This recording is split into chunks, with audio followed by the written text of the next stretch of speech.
Mastering English tenses, future continuous versus future perfect continuous.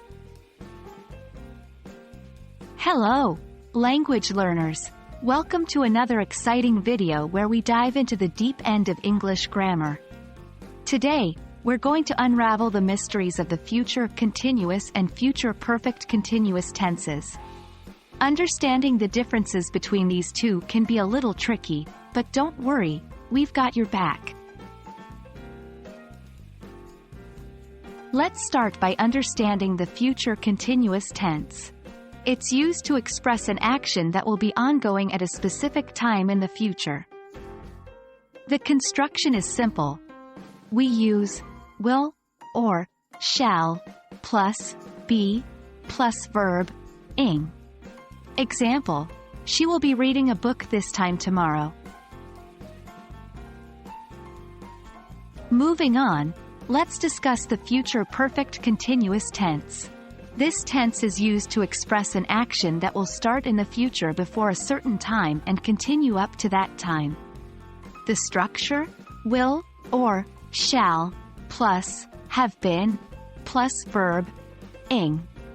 Example: she will have been reading the book for 2 hours by the time you arrive.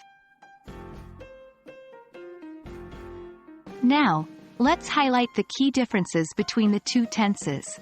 The future continuous tense emphasizes an ongoing action at a specific time in the future. In contrast, the future perfect continuous tense emphasizes the duration of an action up to a certain point in the future. Example: 1. Future continuous: I will be eating dinner when you arrive. 2. Future perfect continuous: I will have been eating dinner for 20 minutes by the time you arrive. In the first example, we focus on the action of eating dinner in the future. In the second, we highlight the duration of eating dinner before a future event occurs. Well, that's all for today's lesson on future continuous and future perfect continuous tenses.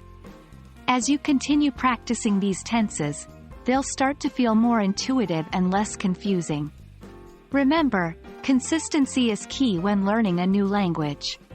Thanks for joining us today, and keep up the fantastic work in your English language learning journey. See you in our next video.